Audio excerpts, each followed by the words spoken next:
Assalamualaikum warahmatullahi wabarakatuh. Selamat datang di diskusi Racana Unpam, di mana di sini saya bersama dengan Fikri Alfian. Nah, di sini kan kita sedang pandemi, makanya tidak bisa melakukan sebuah kegiatan secara menyeluruh. Makanya kita membuat diskusi yang tujuannya untuk memotivasi kalian anak pramuka, terutama di wilayah Tangerang Selatan, bahwasannya anak pramuka itu harus tetap produktif dan tidak boleh mager-mageran. Oke, di sini saya dengan siapa? Perkenalan dulu, Pak. Nama saya Fikri Alfian, bisa dipanggil Fikri. Di sini di Racana Unpam saya sekarang sebagai pemangku adat putra. Alhamdulillah sekarang semester 6. Nah, jurusan apa, Pak? Jurusan Teknik Informatika. Jurusan Teknik Informatika. Nah, Pak. Informatika, Pak. Oke, Informatika. Kayak doain aja cepet lulus. Amin, amin, amin. Kita berdoa sama-sama karena kan pandemi. Bapak kan Skripsi. skripsi. Doain skripsi. Cepet lulus, Pak. Amin, amin, amin. Oke, gini. Kita manggilnya Kak aja ya, kan pramuka dengan identik dengan Kak. Kakak. Kak Fikri kenapa sih ikut pramuka? Alasan aja dulu. Alasannya Mm-mm. boleh diceritain nih. Boleh lah, harus cerita, berbagi kisah. Jadi dulu tuh di SMA nggak ada pramuka pas angkatan saya, Kak Alif ya. Nggak ada di SMA-nya, nggak ada? Ya, SMA dulu tuh kegiatan pramukanya mati. Sedih banget, sedih. Terus pas saya lulus SMA itu baru ada gerak lagi kan. Enggak, pas saya kelas 12. Pas saya kelas 12 itu baru ada lagi. Sementara kan anak kelas 12 nggak boleh ikut kegiatan apapun karena emang fokus ke UN. Ya emang agak sirik sih dulu aman di kelas. Terus setelah lulus SMA kan nyoba-nyoba tes PTN nih, tes PTN. Sampai nunda setahun kan. Setahun. Berarti harusnya kita bareng ya? Iya. Harusnya udah semester 8. Nunda setahun. Ternyata nggak lolos lagi di PTN, ya udah ya udah masuk Unpam. Kita nyari-nyari kegiatan UKM-nya apa nih. Kebenaran emang ada pramuka, ya udah saya ikut pramuka. Dan kebenaran saya juga sambil kerja kali. Iya, sebelumnya kan emang karena 2017 nggak lolos PTN. Ya udah deh, pengen nyoba tahun depannya lagi tuh 2018. Ya sambil nyari-nyari kerja. Alhamdulillah dapat kerja. Pas 2018 nggak lolos lagi, ya udah tetap bertahan kerja sambil kuliah. Nah itu makanya. Tapi kuliah sambil kerja, tapi ikut bisa ikut organisasi, gimana caranya? Nah, coba Kak, kasih tips itu, Kak. Emang bener sih kalau kuliah sama kerja itu udah susah banget. Kuliah yang bisa memanage waktu antara kerja itu udah jarang banget. Lah ini Kak Fikri ini bisa kuliah, bisa kerja, bisa organisasi juga. Nah, mantap. Coba dong, boleh cerita, Kak? Ceritanya sih ya begitu. Cuman ya karena yang penting sih kita pinter-pinter ngebagi waktu lah, karena kan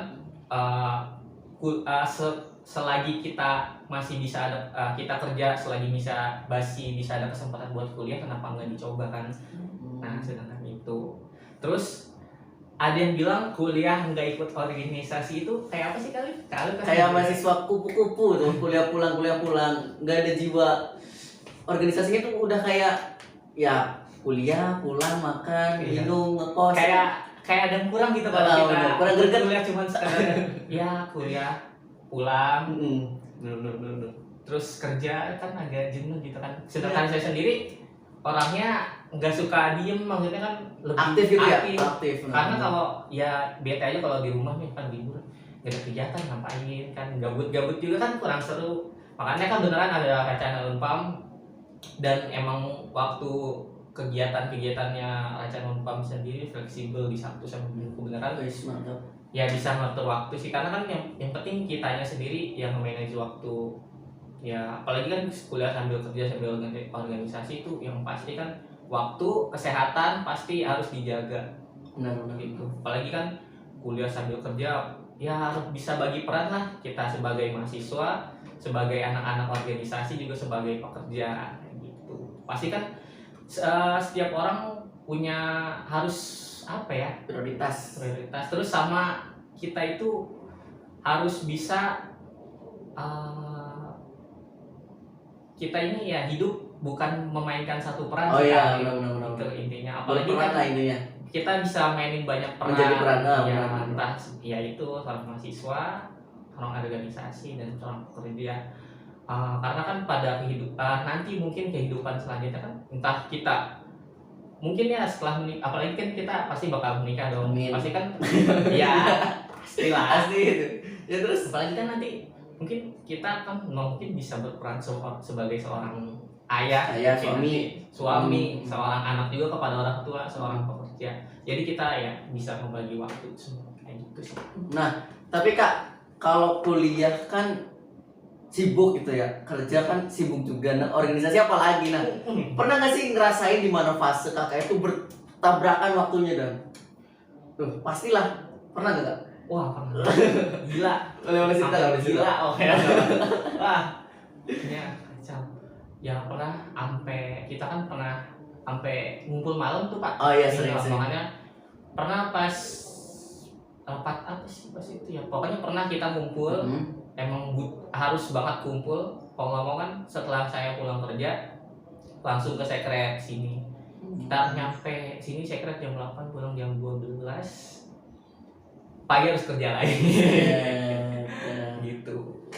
Tapi tips dari kakak nih yang selaku mahasiswa selagi kerja dan organisasi, biar jaga stamina gimana sih Kak? Karena kan terlalu banyak bergerak itu kan biasanya lelah gitu Kak. Nah gimana Kak cara nanggepin itu? Kalau dari saya sih jaga kesehatannya yang pasti banyak minum air putih, karena kan yang kerja lebih diem aja kan.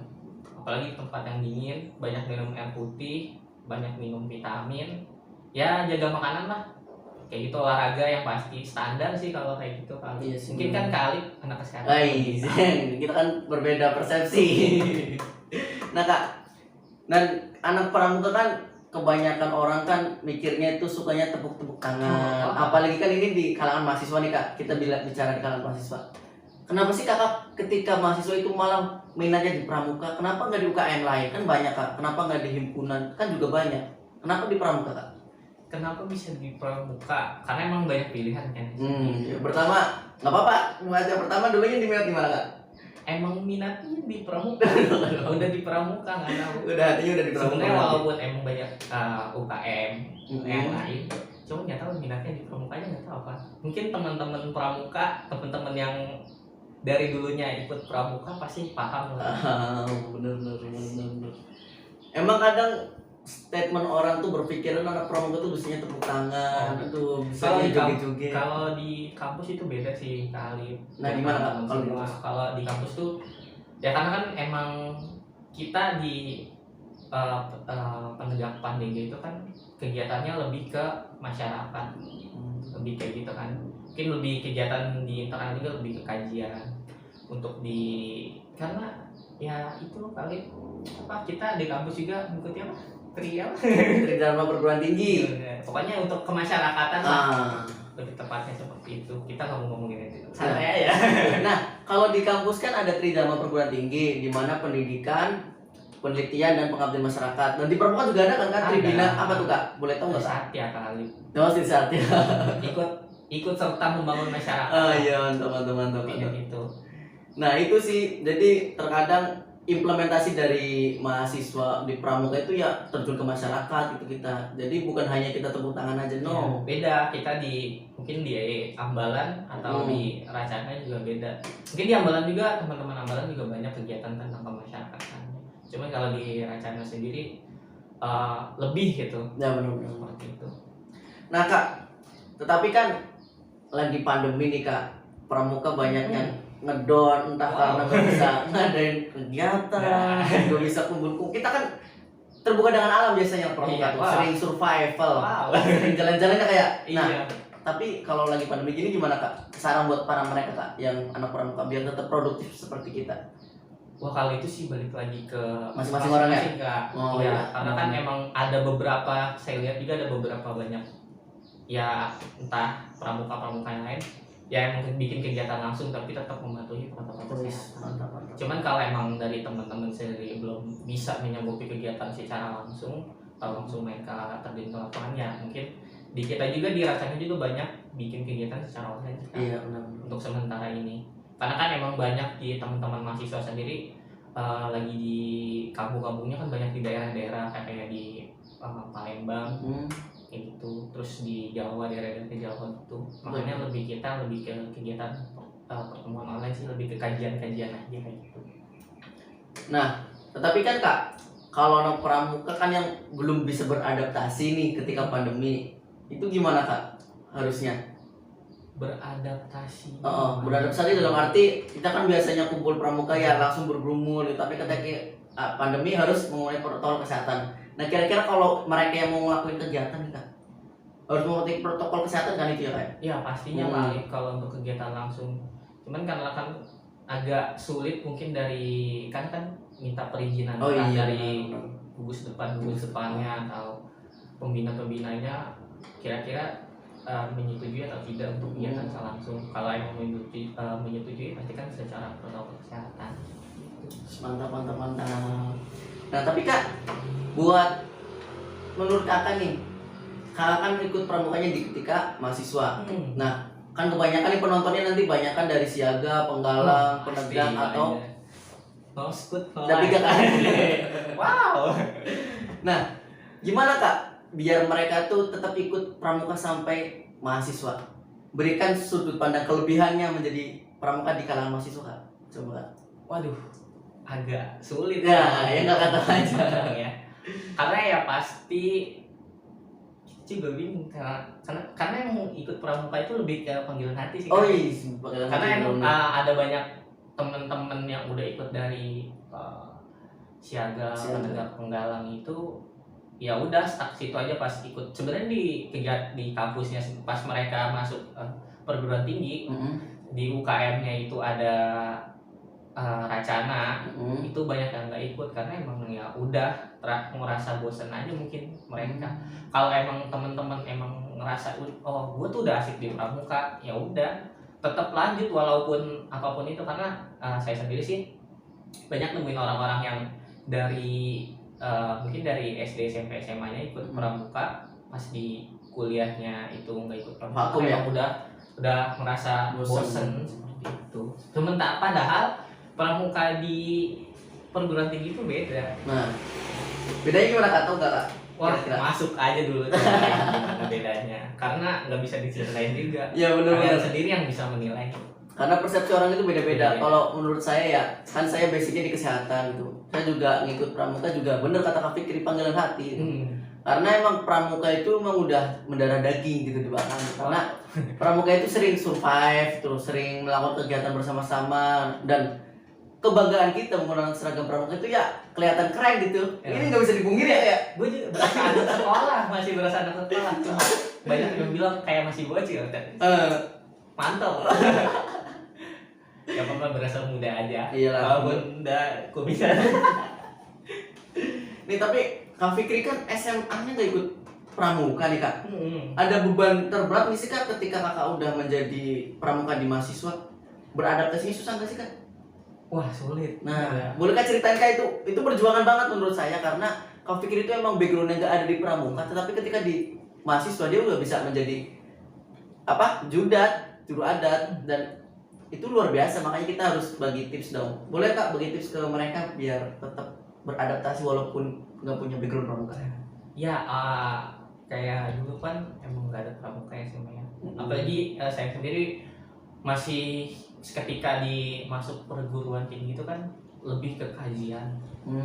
Ya terus saya sendiri masih belum hafal itu apa peraturan pramuka, ADART kan, masih belum. Yang pasti kan di sini kita belajar bareng-bareng karena kan banyak diskusi. Dari situ kita bakal paham apa itu peraturan di pramuka macam-macam, terus sama ADART gitu sih. Pokoknya sih nanti juga di Racana sendiri di pramuka perguruan tinggi itu pasti bakal dipelajari lagi. Mungkin bagi teman-teman yang masih belum mengetahui lebih dalam kepramukaannya, nanti pasti bakal tahu dan kita bakal diskusi bareng sih kayak gitu. Jadi terjun aja dulu ya kayak. Coba aja dulu gitu. Gak usah minder, gak usah ragu. Kalau belum dicoba belum tahu. Nah, Buktinya Kak Fikri bisa jadi Ah, juru adat walaupun dia nggak ikut ketika SMA gitu kan. Jadi pedoman dia adalah tetap belajar gitu dan Belajar. tetap harus haus akan ilmu, terutama di ilmu pramuka. gitu. Mantap mantap. Nah Kak, tetapi Kak, yang kita tahu kan pramuka itu identik dengan sebuah kekompakan. Nah, kekompakan, kedisiplinan dan tanggung jawab. Nah, itu bisa diterapkan nggak sih Kak ketika Kakak kerja? Wah, bisa banget, bisa banget. Bisa coba Kak kasih contoh yang ya sedikit aja lah tentang kedisiplinan, tanggung jawab ketika Kakak kerja. Apa ya? Banyak sih kali, susah dijelasin karena emang pasti kalau kita dari awal udah kayak maksudnya di sini udah belajar disiplin, pasti bakal kebawa ke kehidupan kita sehari-hari sih. Udah jadi gitu. kebiasaan ya, Pasti habit. jadi kebiasaan. Benar. Itu sih pasti ya dari kerja juga ngaruh, berangkat pasti datang pagi lah, kita ngapain nih, planning hari ini ngapain aja sih nanti Mantap. buat kerja, pasti belajar ya segala sesuatunya pasti itu. Oh jadi berarti emang benar nih di Bawa. dasar dharma emang kan bertanggung jawab dan dapat dipercaya. Jadi ketika kalian menjadi anak pramuka, secara otomatis kalian akan menjadi orang yang disiplin. Entah disiplin waktu dan menghargai orang. Contoh Kak Fikri kan kerja dan Kak Fikri bisa memanage waktu antara kerja, kuliah dan pramuka, dan itu sungguh-sungguh luar biasa kawan-kawan. Nah, lanjut lagi Kak Fikri. Kalau di tadi kan pertanyaannya lebih ke pekerjaan. Nah, kalau pramuka di kehidupan sehari-hari gimana Kak penerapannya? Waduh, berat sekali ya. Berat sekali pramuka di kehidupan sehari-hari. Apa ya, karena kan kita kan lebih ke pengabdian kepada masyarakat. Nah iya benar. Pasti setiap ya kan nih, saya kan kadang suka jalan main kan. Mantap. Iya. Suka jalan-jalan nih Kak. Jalan-jalan nih. Kalau kayak ketemu orang baru, sesuatu hal baru, ya kita lebih menghargai aja. Kita kalau ketemu orang baru lebih asik kita ngobrol, karena kan kita udah sering di pramuka atau di kampus kan emang lebih ke pengabdian masyarakatnya. Ya ketemu orang baru, ketemu hal baru itu lebih asik, ngobrol juga lebih sopan, apalagi kan orang baru begitu. Ketemu lingkungan baru, orang baru, hal baru itu menyenangkan sih. Mantap. Nah Kak, ada lagi nih Kak yang terbesit di dalam pikiran saya, yaitu kan Kakak tadi katanya pernah gapir ya, gapir. Di mana gapir itu libur 1 tahun dulu. Jadi mau udah lulus SMA, mau lanjut, tapi karena entah masalah dana atau masalah nggak keterima dan lain sebagainya, jadi mengulang lagi 1 tahun kemudian. Nah, menurut Kakak, ini kan bentar lagi SBMPTN nih Kak. SBMPTN adalah pendaftaran mahasiswa baru. Iya. Buat anak pramuka aja Kak, kasih mereka motivasi bahwasannya menjadi mahasiswa itu perlu gitu. Jadi pendidikan itu perlu. Boleh Kak kasih masukan walaupun Kakak udah ditolak gitu. Perlu banget sih kalau memang teman-teman punya kesempatan buat kuliah. Walau ya gimana ya, karena emang dapat ilmu nggak cukup dari di sekolah menengah aja sih. Nah, benar. Karena di perguruan tinggi itu cakupannya lebih luas, apalagi organisasinya, entah organisasi internal atau eksternalnya. Di situ kita banyak kenal orang-orang baru. Nah, bener, relasi kayak nambah relasi kayak gitu. Dan ya pengalaman mereka, wawasan mereka banyak, dan kita bisa pikiran kita lebih terbuka gitu. Nah, berarti buat kalian ini anak pramuka yang masih penegak ya Kak, terutama yang mau melanjutkan kuliah, lebih baik kuliah aja, karena kuliah itu emang bener ladangnya ilmu pengetahuan. Ilmu yang bener-bener banyak sekali itu ada di perguruan tinggi. Jadi kalian harus implementasikan juga nih buat menjadi pramukanya di mahasiswa. Nah Kak kan udah jadi pandega nih. Beban gak sih Kak menjadi pandega? Aduh, kali kan udah. Ya Kak, gitu sih Kak. Gimana Kak perjuangan Kakak mengerjakan menjadi pramugari Kak? Enggak, udah. Ada. Saya mau podcast Kak Fikri, bukan podcast diri saya sendiri. Gimana Kak? Apanya nih? Tantangan menjadi pramuka pandega, suruh ngapain aja sih Kak waktu Kakak suruh ngisi? Ya Kakak ketawa aja. Yang masih ingat kan udah lama. Oh, kayak kan kita kemarin online tuh. Iya, online. Kayaknya online itu agak lebih sulit daripada langsung. Benar. Karena kalau online itu ya harus benar-benar standby juga kan, nunggu info di grup. Walaupun udah ada planning ini ngapain kan, terus ya kan kita juga ada yang apa sih, mungkin yang siapa KJ itu agak sulit itu.